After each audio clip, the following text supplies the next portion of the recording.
Well, today is the 25th or the 26th. I can't even keep track of these days anymore. Just some thoughts that I wanted to get out because I think it's important. I watched a senatorial debate last night for Pennsylvania between John Fetterman and Dr. Oz. I don't live in Pennsylvania. I have friends that live in Pennsylvania. And I'm sure that anybody watching this at least has heard something. I don't watch the news on TV per se. You know, everything that I consume, I find online. And I prefer individual content creators. I don't prefer any mainstream, or they would call authoritative, stamped and sealed by Google or YouTube. I want guys like me or someone like you. I want to hear what you think, a regular person's thoughts on things. So when I watched this thing, I realized that this guy Fetterman is not fit for running for the Senate. And I look at some of the criticism. There's criticism for people that are thinking like me, saying, "Well, you're not for people with disabilities." So this is what I want to leave people with a thought with. When you represent a constituency, whether it's through Congress or to the Senate, there are certain things expected out of you. And one of them is being able to debate, understand, process information, and listen to your constituency and vote vote for their issues. Work for the issues that are important for them. Now, Fetterman had a stroke several months ago. And it's obvious he hasn't recovered from it. Can people recover from strokes? Absolutely. Do people recover from them? Yes, absolutely. Do people not recover from them fully? Absolutely. This guy is on record saying, well, I should be better by January. Good luck with that. And you don't know. He might recover, but you don't know. So he's up on stage, and I really recommend you to watch this. You need to go watch this because there's something greater going on here. He has a family. He has a wife. Don't you think his wife probably should have sat him down and said, look, honey, you really can't do this job. And maybe she did, and he argued against it. Then you have to ask yourself, well, why does he want the position so much? So I'm going to make a case for this. If it was my wife, she would be saying, you know what, you haven't healed, you haven't recovered fully yet. Maybe you should step down from this and, you can run again when you fully recover. You're going to have to concentrate on recovering. Speech therapy and cognitive therapy to get back on track.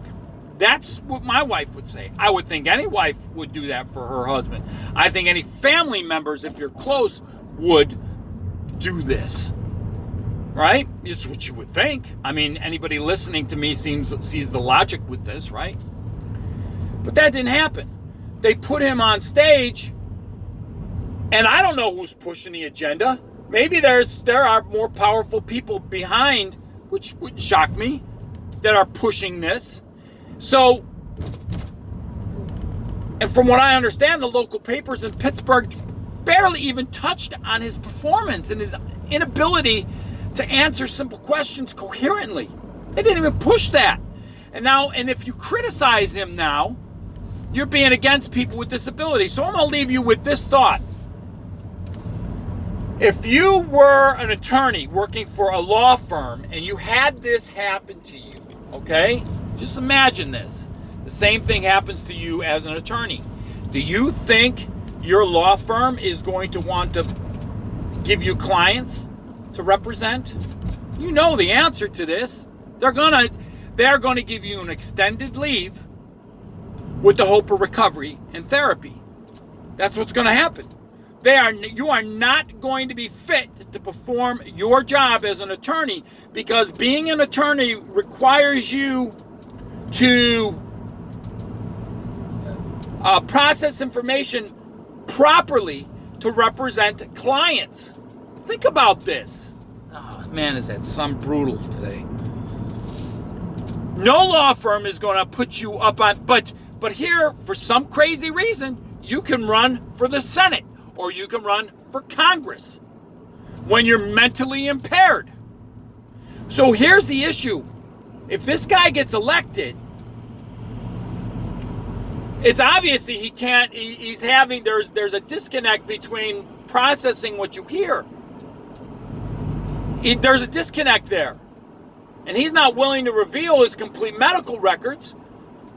And, you know, I mean, that's his choice.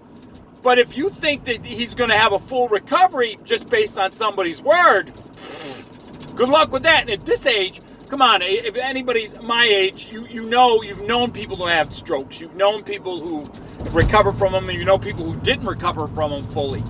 So it's within the realm of possibility that this guy might never recover. His cognitive skills. You are foolish if you elect a guy to represent you that's got this going on. You're foolish. You're just foolish. No, like I said, if it was a law firm, and when you're in the Senate, you're dealing with laws. You're making laws. You are debating things that will turn into laws and statutes. It's foolish to think that you're going to be running on all 8 cylinders, so to speak, when you're in a situation like this.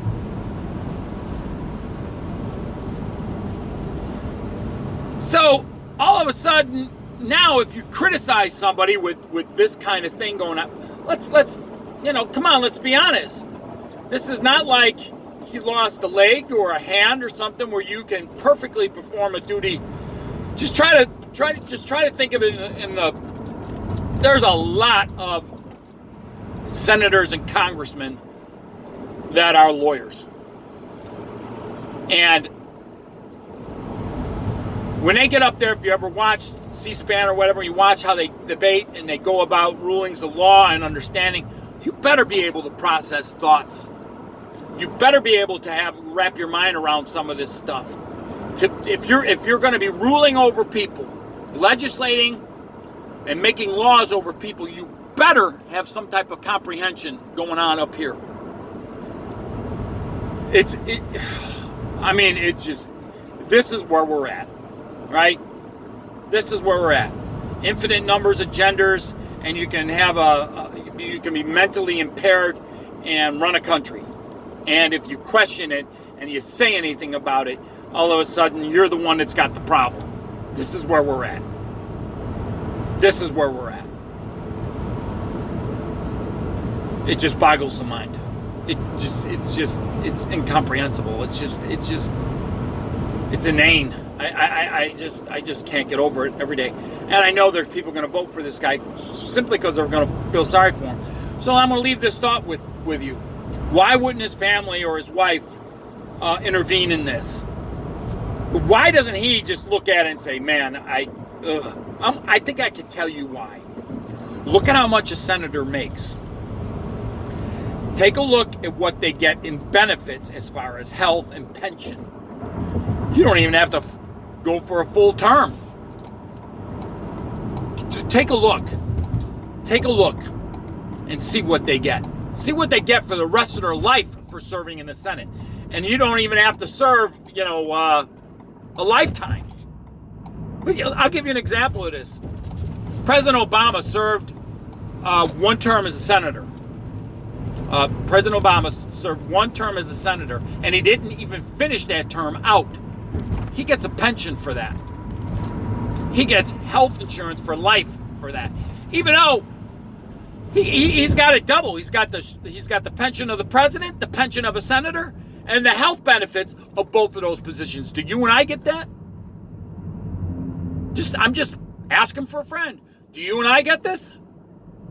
The benefits of being a representative in our government in some way, shape, or form is really, really good. So it stands to me that if somebody who had a stroke gets elected, best healthcare in the world. Just putting it out there. Just putting that out there. So midterms are coming out. Get out and vote because it makes a difference. Till next time.